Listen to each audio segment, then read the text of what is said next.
This is a tweet that Michelle, one of my supervisors, sent out on the first day of the internship with a bunch of us in it, welcoming us, and that the fact one of them doesn't eat chocolate, that was me. And I am regularly reminded that every day. All right, so I guess my home base, you could say, is in the communications department, where I work with Terry and Michelle and Rodney, recently, wherever he worked, right there. And I sort of listed what I did, so anywhere from media clips, traffic advisories, press releases, newsletter, website changes and even updates that need to happen, media relations, which this is a picture of a press conference I went to. And I was also on the Safe Track DDOT working group, attending those meetings to create Safe Track related messaging that we would disseminate to the public. And I was also, I'm also on the streetcar communications team, who I meet with weekly. So a big task I have, like I said, is the media clips. We send out every day to a big group of people at DDOT, daily, news roundup of what's going on in the district, what's going on with transportation, what's going on in the region. So they're a little weak when I came in. This is the before. Kind of a lot of text, not very broad-based. Just basically a couple articles about DC and then a bunch of Safe Track articles.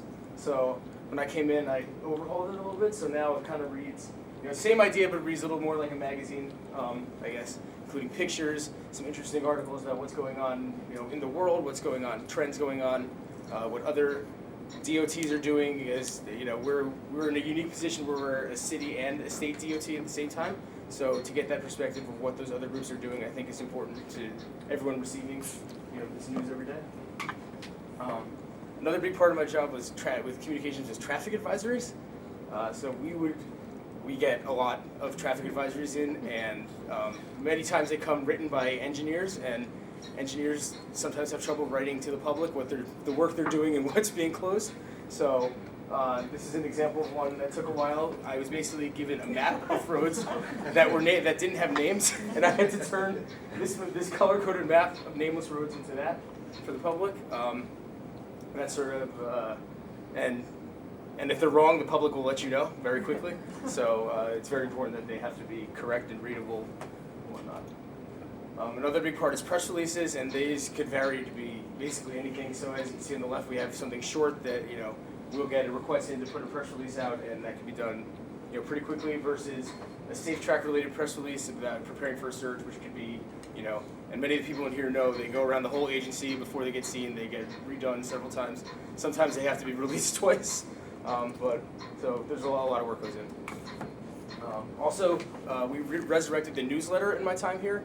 I believe the last newsletter was in 2014 before this summer, and it's back. So this is the first iteration. There has been changes in the next, and that one, and then the one following as well, but this is our first stab at it.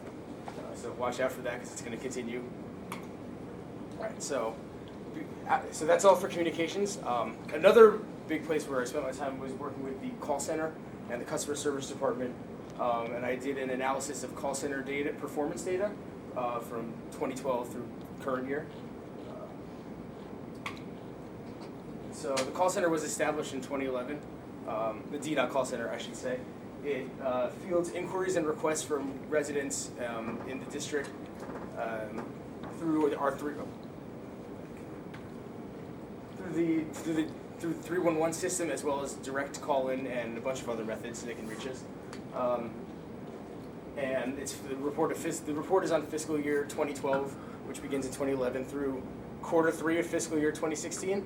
And I did have to put a star there because there is some missing data in there. We switched head of the department or something, and during that time we used a different system of recording data, and he's not here anymore, and that data left with him. But I did my best.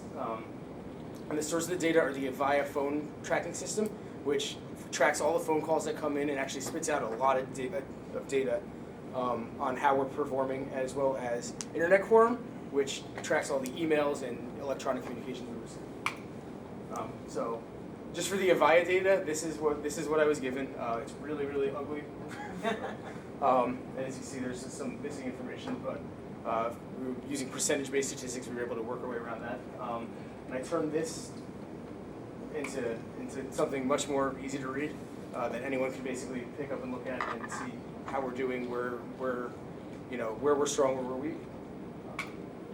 So I picked out some places I thought that need to be looked at. So phone answer speed. Our goal is 20 seconds. We are getting there. We're not there yet. We hit it once in fiscal year 2014 and haven't since. But they have definitely gotten much better over time. And something important to note is the abandon time. So when a customer's call is in and hangs up, has become much shorter since 5 years ago, and that I can say is probably because we're getting less patient as the general public. But it's call answering.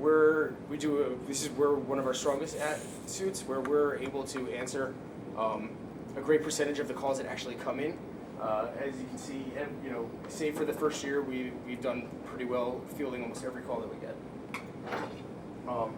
Level of service. So that's basically one of the ultimate measures of how we're doing. We define it as our goal is being able to answer 80% of phone calls within 20 seconds. So basically, it's a measure of the percentage of how many calls are being answered within 20 seconds.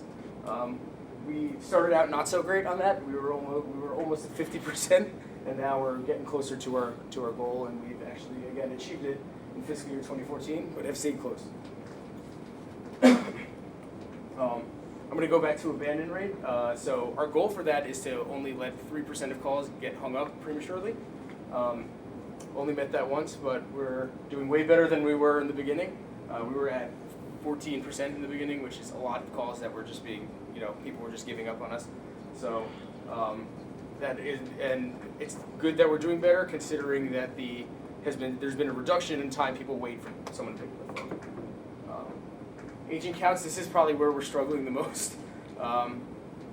The goal is 6, we've never hit that. In fact, we've actually declined over the years, and as our call volumes are going up, the calls per agent is going up, which could potentially be a bigger problem in the future.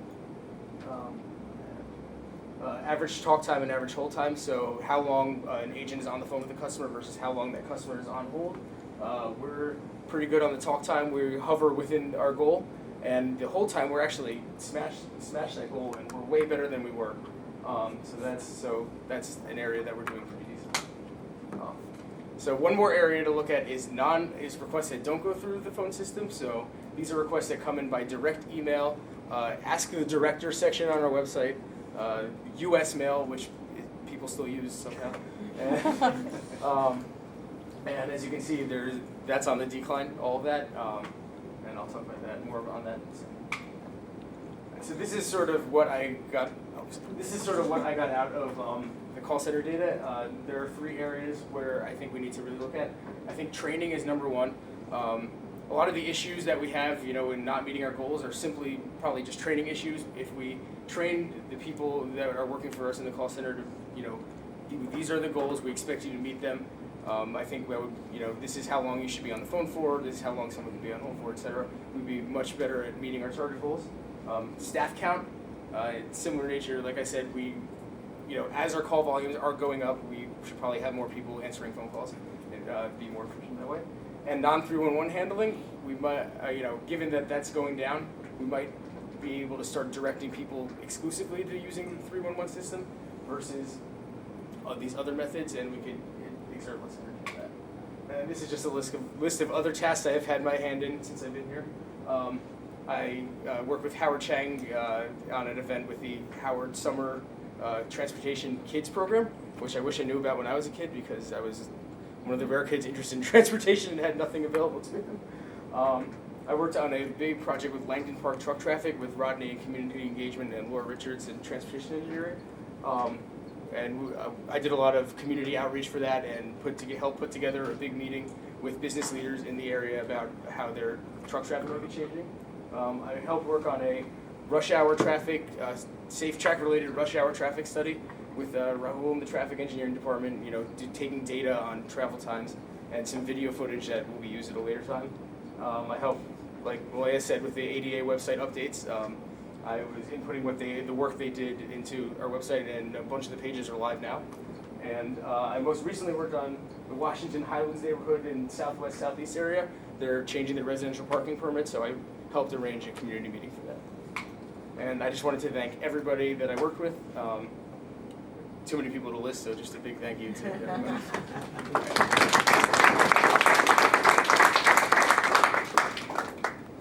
Any questions?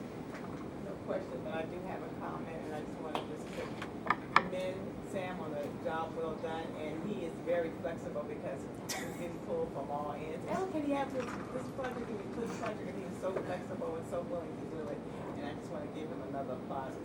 Thank you.